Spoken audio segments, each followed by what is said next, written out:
저희가 이제 사무엘하와 베드로전서 이렇게 같이 나누어서 살펴보고 있는데요.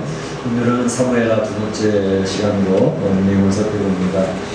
이제 드디어 다윗의 유대의 왕이 되어지는 내용이 오늘 본문에 나오고 있는 거죠. 이 다윗 왕국은 굉장히 중요한 의미가 있습니다. 그리고 구속사에 있어서 중요한 위치를 차지하고 있는데, 그냥 다윗 왕국은 그냥 다윗 왕국으로 끝나는 게 아니라 예수 그리스도로 말미암은 메시아 왕국을 예표하는 그런 의미가 있고, 결국은 이 다윗 왕국은 앞으로 이제 임하게 될 하나님의 나라에 대해서 보여주는 그런 중요한 것이기 때문에 다윗이 왕이 되어져서 다윗 왕국이 출발했다고 하는 것은 굉장히 중요한 의미가 있죠. 오늘 본문에는 이제 유다 지파의 왕으로 추대되어지는 다윗의 모습이 보여지고 있습니다. 그래서 오늘 이 아침에는 바로 이 내용을 살펴보면서 하나님께서 여기 있는 본문을 가지고 우리에게 무엇을 이야기하고 싶어 하시는가 하는 것을 생각해 보려고 합니다. 우리가 살펴보는 것처럼 세 가지로 나눠볼 건데, 첫째로는 하나님의 뜻을 묻고 있는 다윗의 모습이 나오고 있고요. 그 다음에는 유다 지파의 왕으로 기름 부음을 받고 있는 다윗의 모습이 나오고 있습니다. 그래서 세 번째로는 다윗 왕궁을 대적하는 적대 세력이 오늘 일제날 아침부터 주 연결해서 보여주고 있는 것을 알 수가 있습니다. 그래서 이 세 가지 내용을 살펴보면서 하나님의 메시지를 받고자 하는데, 첫째는 이제 하나님의 뜻을 묻고 있는 다윗의 모습이 1절에 나오고 있죠. 이렇게 나옵니다. 그 후에 다윗이 여쭈어가되 유다 성읍으로 올라가리까. 다윗이 아뢰되 어디로 갈까요? 이렇게 묻고 있는 내용이 나오고 있는 것이죠. 그 후에라고 하는 것은 바로 우리가 지난번에 살펴봤던 사무엘하 1장에 있는 내용입니다. 사무엘 1장에는 뭐가 나와 있었죠? 사무엘상 마지막 장에 나와 있는 것처럼 사울 왕이 블레셋과의 전투에서 화살을 맞아서 자기가 자기 칼에 찍혀서 죽었던 내용, 그리고 사울 왕의 세 아들이 죽었고, 이제 그 내용을 이제 사무엘하 1장에서는 아말렉 소년이 와서 보고하는 내용이 나오고 있지 않았습니까? 그러니까 그 내용 그 후에라는 뜻입니다. 사울 왕이 죽은 후에라는 것을 얘기하면서, 이제 사울 왕이 죽었으니까 이스라엘의 왕권이 이제 비교되어진 거죠. 지도자가 없어지게 된 거죠. 그러니까 다윗은 나름대로 이제 하나님의 때가 온 것이구나 라는 생각을 했던 것이죠. 왜냐하면 사무엘에 의해서 이미 전에 너는 이스라엘의 지도자가 될 것이라고 하는 것을 말씀을 들었고, 또 사무엘에 의해서 이제 왕권에 대한 기름 부음을 받는 이런 일이 있지 않았습니까? 그러니까 이제 사울 왕이 죽었으니 그 다음에는 하나님이 다윗 자신을 왕으로 세우시겠구나라는 생각을 하게 되는 거죠. 그러니까 하나님 앞에 그런 내용을 가지고 이제 기도를 하는 겁니다. 하나님, 제가 유다 성읍으로 올라갈까요? 이렇게 기도를 하면서 묻고 있는 것입니다. 자칫 우리는 이거는 분명히 하나님의 때가 됐어, 그러니까 내가 그냥 올라가서 왕이 되면 돼 라고 할 수도 있는 상황이지만, 다윗은 그렇게 하지 않았다는 것이죠. 자기 마음에 느끼고는 있었어요. 이제는 하나님께서 이 이스라엘을 통치할 수 있도록 나한테 옮겨주시는 건가 라는 생각을 느낌이 있었지만, 자기 느낌대로 그냥 움직이지 않고 하나님 앞에 기도하면서 여쭈어 보았다는 것이죠. 하나님, 제가 유다 성읍으로 올라갈까요? 라고 묻고 있는 것, 이것은 보통 자기의 판단으로 때가 되었다는 확신을 가지고 있었죠. 그렇지만 하나님의 뜻이, 하나님이 결정하신 때가 맞나 하는 것을 확인하기 위해서 기도하는 자세를 볼 수 있습니다. 만약에 하나님께서 그래, 때가 되긴 되었지만 조금 더 기다려야 돼 라고 이야기를 하신다면, 자기는 하나님 말씀 앞에 순종하면서 기다릴 생각을 하고 여쭙고 있는 거죠. 그러니까 하나님이 이미 예정하셨으니까 저는 해야지요, 그러고 막 치고 나가는 그런 모습이 아니었다는 것입니다. 내가 느끼고 있었지만 하나님 앞에 여쭈어보면서 그 뜻을 알고 싶어 했다는 것이죠. 그래서 하나님이 결정하신 그 결정이 더 중요하다라는 생각을 가지고 신앙생활을 했던 사람이 바로 다윗이었습니다. 믿음의 성도들도 그렇습니다. 믿음의 성도들은 하나님의 때, 하나님의 약속이 어떻게 성취되어지는가 하는 것을 잘 살피며 하나님의 뜻을 기다리는 것이 굉장히 중요합니다. 우리도 이제 경험상 또 우리 느낌상 이건 하나님 뜻이구나 라고 생각을 하고 내 판단에 의해서 그냥 일을 저지를 때가 많이 있거든요. 근데 다윗은 그렇게 하지 않았다는 것입니다. 설사 그렇다 하더라도 내 판단과 내 느낌이 왔다 하더라도 하나님께 여쭤보고 하나님의 뜻을 묻는 것은 성도에게 굉장히 아름다운 모습이고, 그래서 하나님의 뜻을 기다리는 성실한 인내, 하나님을 향한 그런 노력, 이런 것이 굉장히 중요하다는 것이죠. 또 질문을 합니다. 올라가라 하나님이 대답을 하셨거든요. 그랬더니 그러면 어디로 가리까? 유다 성읍도 많이 있지 않습니까? 그 유다 성읍들 가운데 어느 성읍으로 올라갈까요? 라고 묻는 거죠. 굉장히 구체적이죠. 그랬더니 하나님이 말씀하시면 어디로 올라가라고요? 헤브론으로 올라가라. 그래서 헤브론으로 가라 이렇게 얘기했습니다. 헤브론이라고 하는 것은 예루살렘에서 한 30km 남쪽에 자리 잡은 곳입니다. 그리고 헤브론이라는 것은 약간 좀 높은 곳이에요. 해발 한 900m 정도. 그러니까 그 평야 가운데서 900m는 약간 좀 높은 지역이기 때문에, 그래서 전쟁을 한다든지 그럴 때 상당히 높은 지역에 위권을 잡아 있으니까 요새라고 말할 수 있는 그런 지역입니다. 이 헤브론이라고 하는 곳은 성경에서 구약에서 종종 등장하게 되는데, 우리가 기억하고 있는 바로는 이제 여호수아서 14장에 갈렙, 유다 지파의 갈렙, 유다 지파의 수장이었죠. 갈렙이 여호수아 앞에 와서 이야기하는 내용이 나온 것이 헤브론 아닙니까? 그 당시에는 가나안 땅이 거의 정복이 되어지고 이제 정복 마무리를 하고 있는 때였는데 아직까지 헤브론 지역이 정복이 안 된 거예요. 그랬더니 갈렙이 여호수아에게 요청하기를, 제가 지금 나이가 85세입니다. 그러나 하나님의 축복으로 아직 눈도 밝고 아직도 기력이 있으니 저 헤브론 산지를 저희에게 주소서, 저희가 올라와서 헤브론을 점령하겠습니다 라고 이야기를 하는 거죠. 여호수아가 그렇게 하세요 라고 대답하는 내용이 나오고 있는 거죠. 이 헤브론 산지, 그 산지는 높은 산지였고 또 안압자성이 있어서 정령이 굉장히 늦은 상태에 있었지만, 갈렙은, 유다 지파의 갈렙은 바로 이 헤브론을 우리 유다 지파가 차지해야만 된다라고 하는 사명감과 확신이 있었던 사람입니다. 그러니까 요청을 하는 거죠. 왜 헤브론이 그게 중요하냐? 이 헤브론이라고 하는 지역은 굉장히 영적 중요한 의미가 있는 곳입니다. 헤브론이라는 곳에 누가 묻혔나요?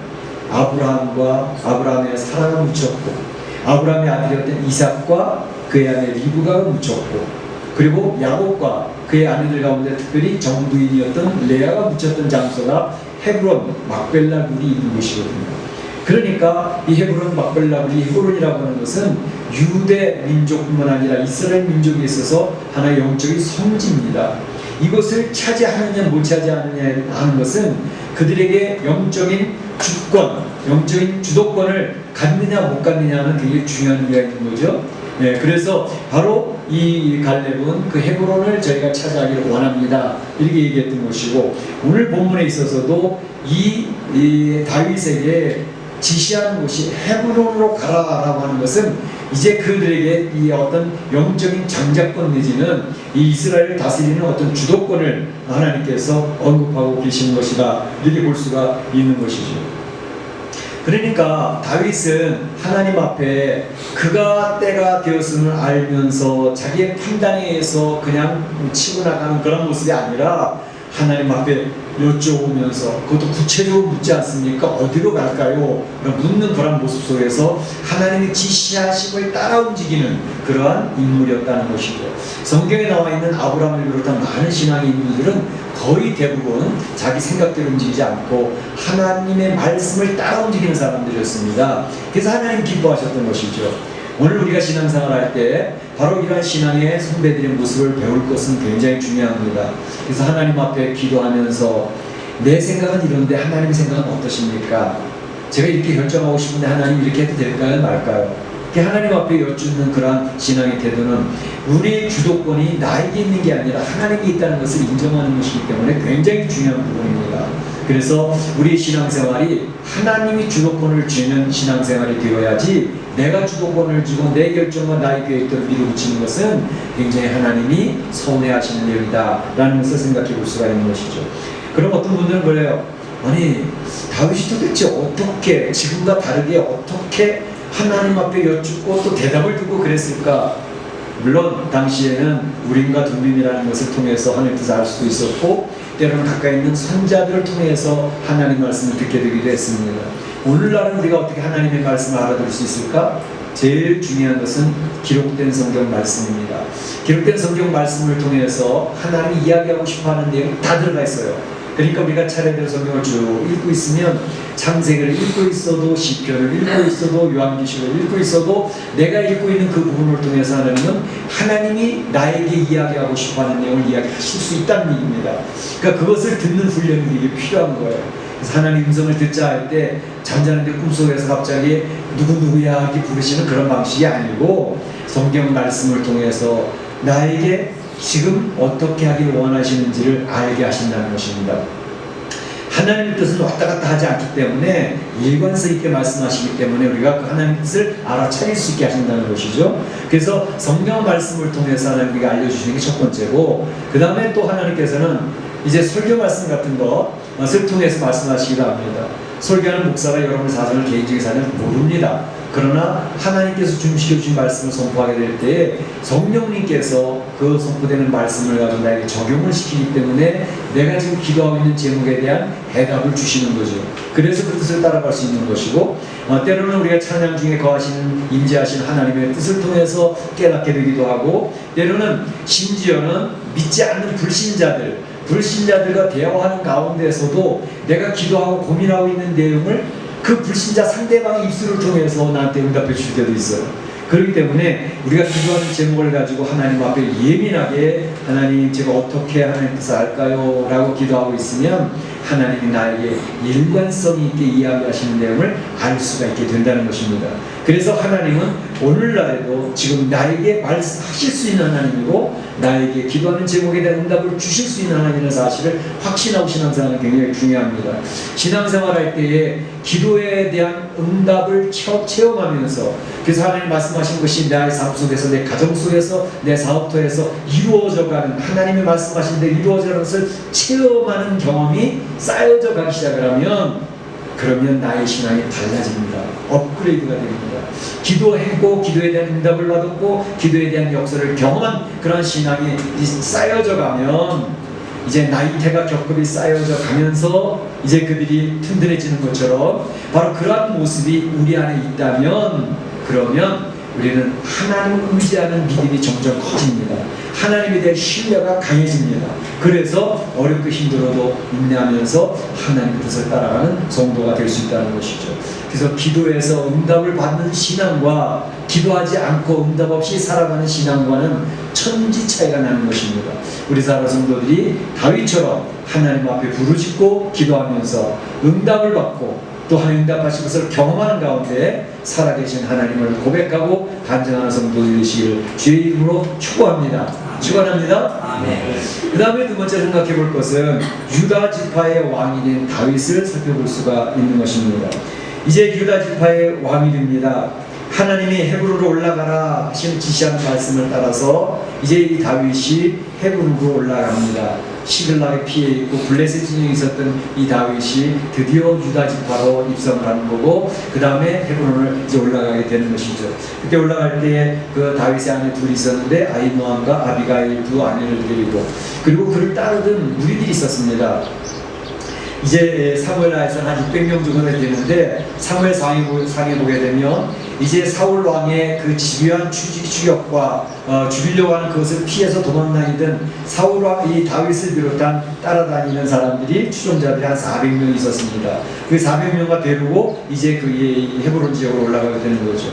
그런데 그 다윗의 주변에 있었던 이 400명의 추종자들은 주로 어떤 사람이냐면 능력 있고 권세 있고 그리고 힘이 있는 그런 사람들이 별로 없었습니다. 이 다윗을 추종하고 있던 사람들의 무리들은요, 소위 말하면 사회적으로도 신분이 별로 그렇게 내세웠고 젊은 사람들이었고, 그 앞에 사무엘상 20장 2절에 보게 되면 그 모였던 사람들이 어떤 사람이냐 이렇게 표현되어 있습니다. 환난을 당한 사람들, 삶을 살면서 굉장히 힘들고 어려움을 당한 사람들입니다. 또 빚진 자들, 빚이 너무나 많이 있었나 봐요. 굉장히 경제적으로 힘들었던 사람들, 그리고 또 마음에 원통해하는 사람들, 그러니까 마음에 굉장히 상처가 많았던 사람들이 다윗을 추종하고 있었던 것을 볼 수 있습니다. 다윗은 그만큼 그 주변에서 어려웠던 사람, 힘든 사람들을 그걸 이렇게 모아가면서 그들을 위로하면서 격려하면서 그들이 이끌어가고 있었던 그런 리더였던 것을 볼 수가 있습니다. 이 생사고략을 같이 했던 그 추종자들과 함께 헤브론 산지로 올라가게 되어졌던 것을 볼 수 있습니다. 그를 따르던 400명, 이 600명은 정말로 결속력이 강한, 몇만 명의 군대와는 비교도 되지 않을 만큼 결속력이 강하고 충성스러운 사람들이었다는 것을 알 수가 있습니다. 그러니까 앞으로 이스라엘을 정복하고 또 이방과의 싸움이 있을 때에 그들의 그 결속력과 그 충성스러움은 많은 그러한 군대와 싸워서도 충분히 이길 만한 그러한 힘을 이제 모으게 됐다는 것을 알 수가 있습니다. 뿐만 아니라 이제 이 다윗 헤브론에 올라갔을 때 유다 지파에 있었던 그 사람들이 다윗에게 드디어 기름을 붓습니다. 그리고 왕으로 추대가 되어집니다. 그래서 이때 다윗이 이제 왕으로 추대될 때 나이가 30세입니다. 30세라는 것은 굉장히 성경에 중요한 의미가 있거든요. 그래서 30세에 요셉도 30세에 국무총리가 되어지고 다윗도 30세에 일을 하고 예수님도 30세에 공생애를 시작하지 않습니까? 그러니까 공적인 일을 감당할 나이가 되어졌다는 것을 얘기하죠. 이제 골리앗을 죽이고 난데 한 10여 년이 지난 상태니까 그 10여 년 동안 하나님께서는 공적인 왕으로서의 위치를 수행할 수 있는 하나님 준비를 시키고 계셨다는 것을 볼 수가 있어요.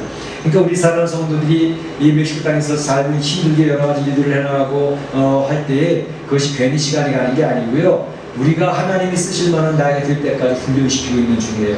우리 젊은 친구들이 여기 있는데 젊은 친구 때는 하나님께서 이런 모양 저런 모양으로 여러 가지 어려운 일도 겪게 하시고 또 상처도 겪게 하시고 장애도 만나서 굉장히 고민하기도 하시는 이러한 모든 것들은 하나님 앞으로 쓰시기 위해서 준비시키는 과정이라는 사실을 기억을 하고 잘 견뎌내는 것이 필요합니다. 여기서 보게 되면 다윗에게 기름을 부은 게 벌써 몇 년 전이거든요. 사무엘이 다윗에게 기름을 부은 것이 시간이 많이 지났습니다. 그런데 그것이 지금 유다 지파의 왕으로 세워짐을 통해서 첫 번째 성취가 되어지는 것입니다. 그렇지만 아직 미완입니다. 왜? 하나님께서 선언하신 것은 이스라엘 백성의 왕으로 세운다는 것을 이야기하시지 않았습니까?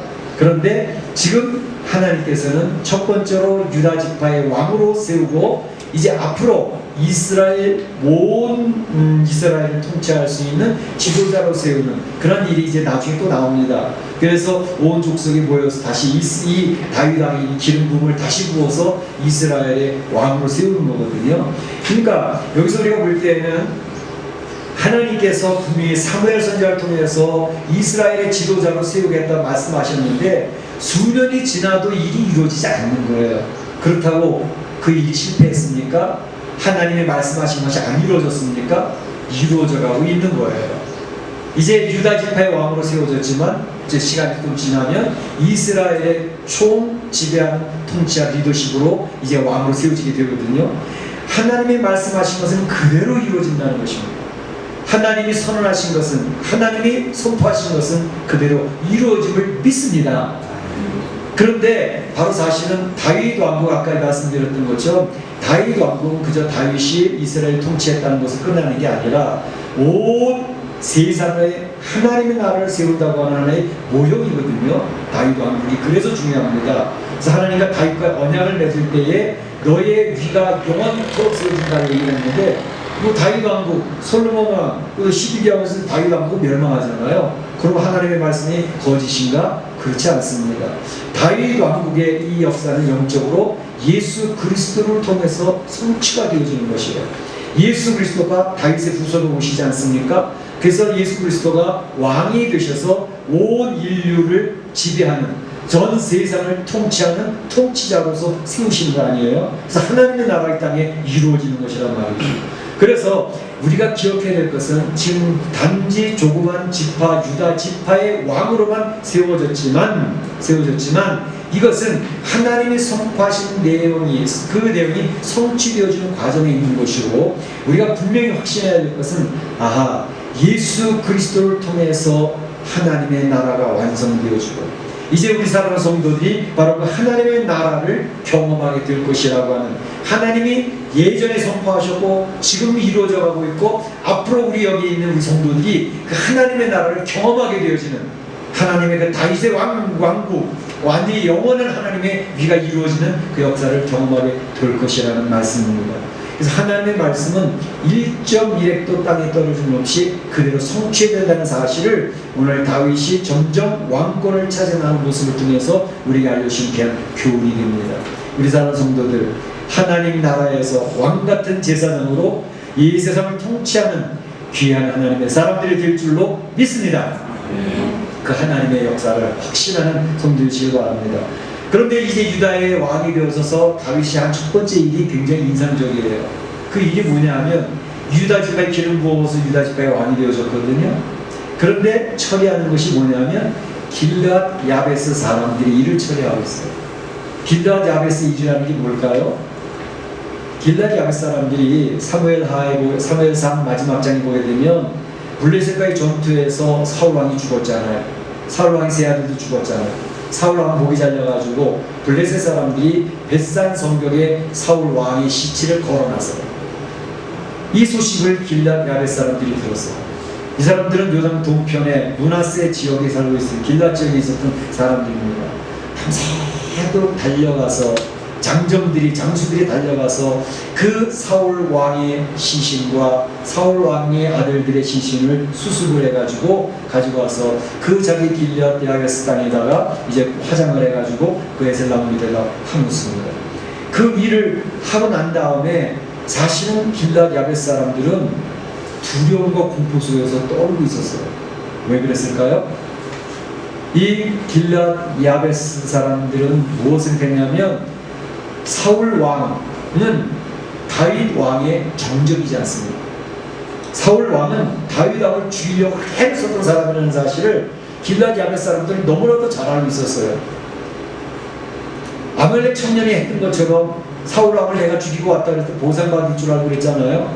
그 모든 사람들은 사울 왕과 다윗의 관계가 원수 관계라는 생각을 모두가 이렇게 인식을 하고 있었던 것이죠. 그러니까 사울 왕의 시신을 수습하고 그 아들들의 시신을 수습했으니 다윗 왕이 볼 때에 정적이란 말이죠. 그러니까 자칫 잘못하면 다윗 왕이 자기들을 공격을 해서 죽일지도 모르겠다라는 두려움에 빠져 있었던 거예요. 근데 길앗 야베스 사람들은 이러한 위험을 감수하고 왜 이 사울 왕의 시신을 수습했을까?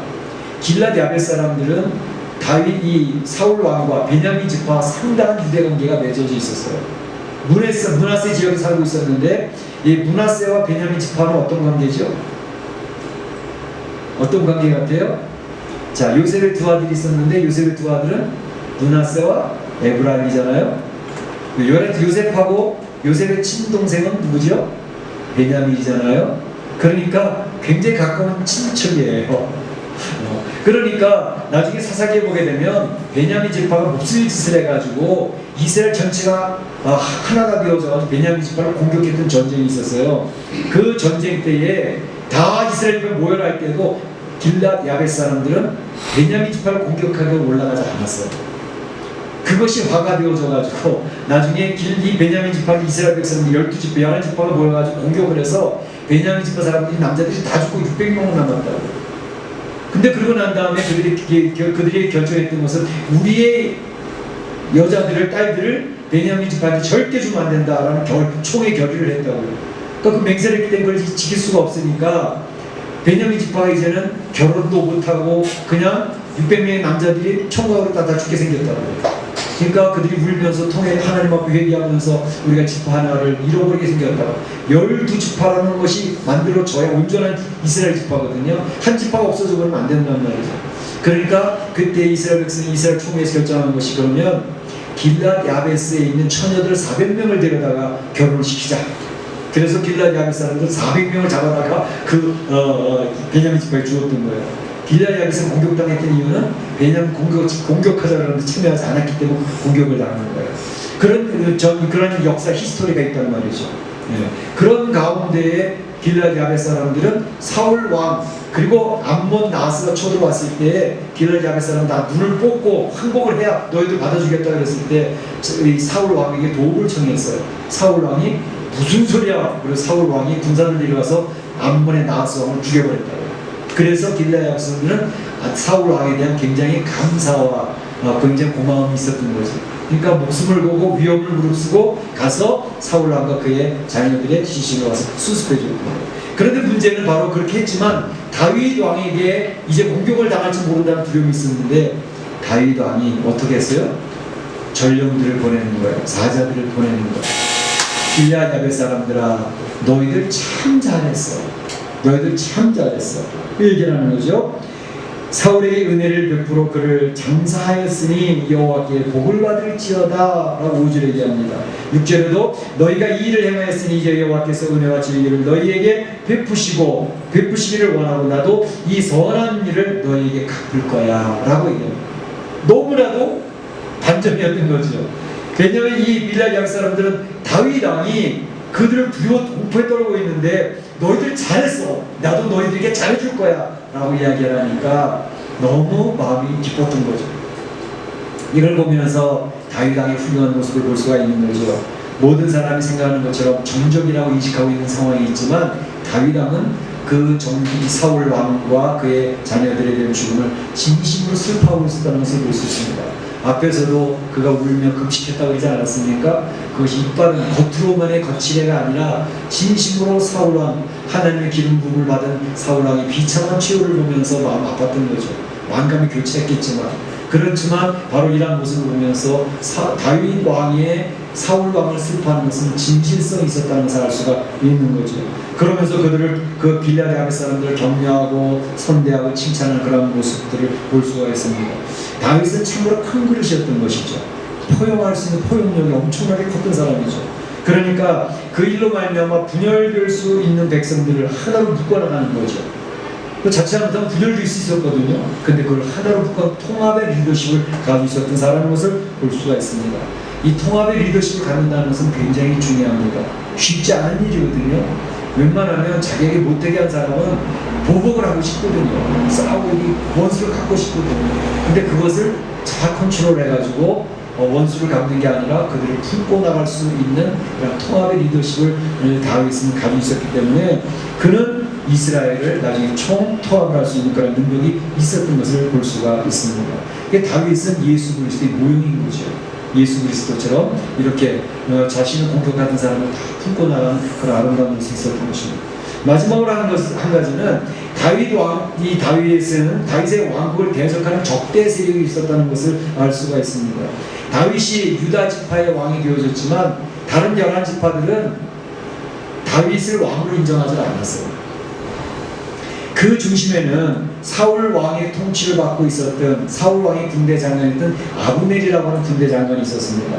이 사람이 사울 왕이 죽었지만 다윗을 무시하고 이제 나머지 이스라엘 백성들을 취합을 해서 그 사울 왕의 아들이 하나 더 있었습니다. 이스보이셋이라는 왕을 그 사람을 왕으로 세워놓고 그래서 꼭두각시예요. 그리고 뒤에서 수렴청정 자기가 다 왕권을 쥐고 흔들고 있었던 사람이 아브넬이라는 사람입니다.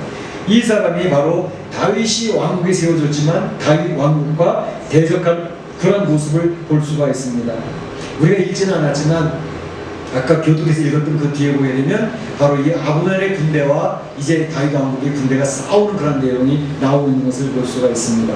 여기서 우리가 기억해야 될 것은 하나님 나라의 군대가 분명히 세워져 가고 있지만 그 대적하는 세력 또한 여전히 존재하고 있다는 사실을 인식하는 것이 필요합니다. 하나님의 나라에 소속된 우리 사랑하는 성도들, 우리 성도들이 지금 교회에서 예배를 드리고 하나님 교회를 세워나가고 하나님 나라를 소망하며 살아가고 있잖아요. 근데 우리 성도들만 이 세상에 있는 게 아니라 바로 성도들, 교회를 대적하는 세상 세력이 있다는 사실을 인식할 필요가 있다는 것입니다. 하나님 나라가 완전히 이 땅에 100% 이루어지기 전까지는 바로 이런 적대 세력은 항상 있다는 사실을 꼭 기억할 필요가 있는 것입니다.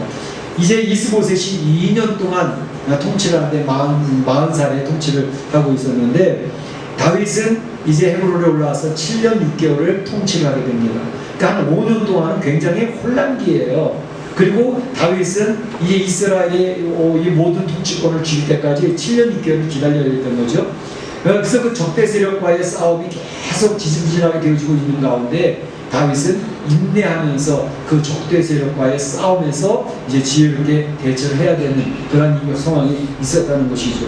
그래서 기억해야 될 것은 이 적대 세력이 있는데 그 적대 세력이 없이 우리 하나님의 역사가 아주 강하게 역사해서 우리 교회가 항상 승리하면 좋겠다 하고 어려운 문제가 있다는 사실은 결국 성도들을 깨어있게 하는 굉장히 중요한 좋은 약이 되어집니다. 적대 세력이 있음으로 말미암아 성도들이 깨어 기도한다고, 그리고 거기서 이겨 승리하려고 굉장히 준비를 한다고, 이것이 필요하다는 것입니다. 사실은 적대 세력 아브넬이 있었기 때문에 아브넬은 블레셋과의 관계에 있어서 블레셋을 물리치는 그런 역할을 아브넬이 대신 수행해 주었어요. 그러니까 적대 세력이 있다고 나쁜 건 아니고요. 적대 세력이 있는 것은 성도들이 성도다울 수 있도록 만들어주는 것이고, 성도들에게 더욱더 저항력과 명령력을 키우는 하나님 좋은 은혜가 있다는 것이죠. 그래서 사랑하는 성도들이 멕시코 이민의 생활을 살면서 또 교회가 세워져 가는데 교회에 여러 가지 이러저러한 어려운 문제가 생기고 힘든 게 있다고 해서 실망할 필요 없습니다. 그것은 우리 성도들을 더욱더 아주 면역력을 키우고 저항력을 키우고 하나님의 사람답게 만들어지는 그런 하나님의 놀라운 순기능이 있다는 것을 기억할 필요가 있어요. 그렇기 때문에 바로 우리가 신앙생활할 때에 우리를 꼭 기억해야 될 것은 우리의 신앙생활은 나 혼자 하는 게 아니라 우리 교회를 향한 적대 세력이 분명히 있다. 매스컴에서 교회를 계속 공격하잖아요. 성도들을 공격하잖아요. 그러려니 하시면 됩니다. 그것이 교회를 오히려 보호하고 있는 중요한 촉매제가 될 수가 있습니다. 그냥 우리 교회는 맨날 그 세상 사람한테 욕먹고 살아야 돼. 왜 맨날 이렇게 지적질 받고 살아야 돼? 안 그러셔도 돼요. 우리 성도들, 하나님다운 성도들 만드시기 위한 하나님의 섭리가 숨겨져 있어요. 그리고 하시면 되고, 그러니까 그러한 것에서 기다리면서 잘 준비할 필요가 있고요. 그래서 이러한 모든 것이 합력하여, 적대 세력이 있고 교회 문제가 참 어려운 문제가 생겨도 합력하여 선을 이루신 하나님 뜻이 있다는 것을 기억을 하고 견뎌내시면 됩니다. 그리고 기다리고 인내하는 것이 필요한 것이죠. 오늘 우리가 다윗 유다의 왕이 된 다윗을 살펴보았습니다. 기억할 건 몇 가지가 있습니다. 첫째는 다윗이 자기가 느끼고 판단이 되었지만 먼저 하나님 앞에 기도하며 준비하는 그런 모습을 봅니다. 우리 성도들 기도하면서 하나님의 뜻을 따라가서 믿으시길 바라고, 두 번째로는 바로 이 다윗이 유다의 왕으로 세워지는데 아직까지 진행 중이라는 사실, 하나님이 말씀하신 것은 반드시 이루어진다는 그런 확신, 이제 여러분들은 하나님 나라를 경험하게 될 것입니다. 천국으로 옮겨가서도 경험하게 되지만 이 세상에서도 하나님의 통치가 이루어지는 것을 경험하게 되실 것입니다. 그리고 다윗의 그 통합의 리더십을 우리는 기억을 합니다. 내 원수라도, 나는 힘들게 했던 사람이라도 품어 나갈 수 있는 굉장히 힘들고 어려운 문제예요. 그러나 그렇게 삶을 살아가는 것이 하나님 기대하시는 것이라는 것. 그 다음에 또 우리는 이제 대적의 세력이 있는데 그 대적의 세력이 있다고 실망하고 낙심할 필요 없습니다. 우리 성도들을 세워주는 하나님의 도우심입니다. 그래서 잘 견디고 인내하면 하나님의 선한 뜻이 이루어질 줄로 믿습니다. 우리 사랑하는 성도의 그러한 다윗과 같은 귀한 신앙이 되시기를 주의 이름으로 축복합니다. 축원합니다. 기도하시겠습니다.